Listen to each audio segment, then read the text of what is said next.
আপনারা সবাই দেখছেন যে সকালবেলা চেরি ওই যে ওখানে উঠতে যেয়ে নিচে পড়ে গেছে। পড়ে যাওয়ার পর তো স্বাভাবিকই ছিল, বাট এখন দেখতেছি যে মানে সন্ধ্যার পর দিয়ে এখন দেখতেছি যে ওর গাটা গরম, জ্বর চলে আসছে। আর ওই গালটা, ওই পাশের গালটা যেটা ওই টেবিলের উপরে বাড়ি খেয়ে পড়ছে, ওখানে আমি দেখতেছি যে আমার কাছে মনে হচ্ছে যে হালকা একটু ফুলা মনে হয়।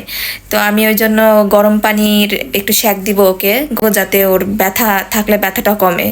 ব্যথা নিশ্চয়ই আছে আমার মনে হচ্ছে, কিন্তু ও তো ছোট বাবু, কিছু তো বলতে পারে না। বন্ধুরা, আমি পা পিছলে পড়ে গেছি, অনেক ব্যথা হয়েছে।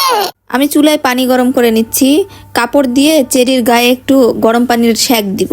এইভাবে গরম পানির সেঁক দিলে ওর ব্যথাটা হয়তো কমবে। আমার এত খারাপ লাগতেছিল চেরিকে দেখে, ও একদম চুপচাপ শুয়ে আছে ব্যথায়। ও তো ছোট বাচ্চা, আরো বলতে পারে না। শীতের দিন ব্যথা লাগলে আমরা বড়রাই সহ্য করতে পারি না। যত রাত হচ্ছিল ওর ব্যথা মনে হয় আরো একটু বাড়তেছিল, কারণ ও দেখেন কিভাবে শুয়ে আছে, চোখ পর্যন্ত খোলে না, নড়ে না, চড়ে না। আমি তো ভয় পেয়ে গেছিলাম যে ডাক্তারের কাছে নিতে হবে নাকি, কিন্তু অনেক রাত হয়ে গেছিল, ডাক্তারের কাছে নেওয়া সম্ভব না। আপনারা সবাই চেরির জন্য দোয়া করবেন। বুঝতে পারতেছি না ওর ব্যথা এক্স্যাক্টলি কোথায়। আমি এখন ফেসের এক সাইডে, আমি দেখছি যখন পড়ছে তখন এখানে লাগছে। আমি ওর হাতেও একটু সেঁক দিব। দোয়া করবেন যেন ঠিক হয়ে যায় তাড়াতাড়ি। আমার ভালো লাগছে না, দুঃখ হচ্ছে, ব্যথা হচ্ছে, একটু ভালো লাগছে না। এভাবেই ভোর 5টা পর্যন্ত চেরিকে নিয়ে বসেছিলাম, কারণ ও ঘুমাচ্ছে না, আমরাও ঘুমাইতে পারতেছি না। আর বোঝার চেষ্টা করতেছিলাম যে ও হাতে পায়ে আর কোথাও ব্যথা পাইছে নাকি। কোথায় রাখছো বাবা, কোথায়? ভাবলাম চেরিকে একটু কুসুম গরম পানি খাওয়াই, তাহলে হয়তো ওর ভাল লাগবে। মাশাআল্লাহ, চেরি অনেকগুলা পানি খাইছে। আজকে ওকে পানি খাওয়ার জন্য জোর করতে হয়নি, অন্যদিন তো পানি খেতেই চায় না। গরম পানি খেয়ে আমার একটু আরাম লাগছে, ভালো লাগছে। যাক আলহামদুলিল্লাহ, চেরি একটু ঘুমাচ্ছে, দেখে ভালো লাগতেছে।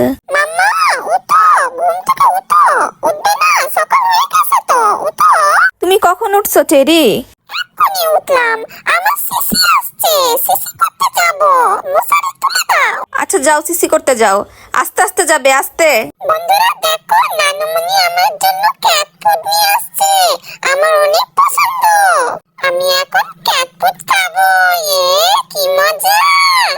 আম নাম নাম নাম নাম নাম। চেরি, এই চেরি, কি করছো তুমি? আমি নানুমণির সাথে বসে বসে টিভি দেখছি, সিনেমা। ব্যথা ভালো হয়েছে তোমার? একটু একটু ভালো হয়েছে, একটু একটু আছে। আচ্ছা, আমি তোমাকে ব্রাশ করে দিয়ে আবার একটু সেঁক দিয়ে দিব, ভালো হয়ে যাবে। ঠিক আছে, তুমি টিভি দেখো এখন। তাহসান ভাইয়ের বইয়ের মতো সারাদিন ধরে ভাত খাও আর ভাত খাও। আমাকে ব্রাশ করে দিবে কখন আর সেঁক দিয়ে দিবে কখন? এই মাম্মা, জলদি করো জলদি। এই তোমার খাওয়া শেষ চেরি, তুমি একটু খাবা? বাবু, খিদা খিদা হচ্ছে, খেয়ে নেই আর একটু পেট ভরে। বাহ চেরি, মাশাআল্লাহ, তোমার পশমগুলো বড় হয়েছে, সুন্দর হয়েছে। শীত শেষ হলে তোমার পশমগুলো একটু কেটে দিব, তোমাকে দেখতে আরো সুন্দর লাগবে। আমি সেলুনে যেয়ে কাটবো। আচ্ছা ঠিক আছে, নিয়ে যাব। বিকেলবেলা আবার চেরির বন্ধুরা চেরিকে দেখতে আসছিল। ওরা সবাই আমাদের বিল্ডিং এই থাকে, চেরিকে খুব ভালোবাসে ওরা, সেই জন্য চেরিকে দেখতে আসছে। চেরি ব্যথা পাইছে, কি অবস্থা। বন্ধুরা আসছে আমাকে দেখা করতে।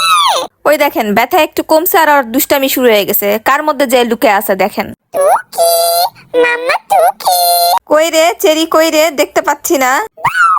ভয় দেখাচ্ছি, মাম্মাকে ভয় দেখাচ্ছি। যাক আলহামদুলিল্লাহ, চেরি এখন ভালো আছে, গালের ফুলাও কমে গেছে।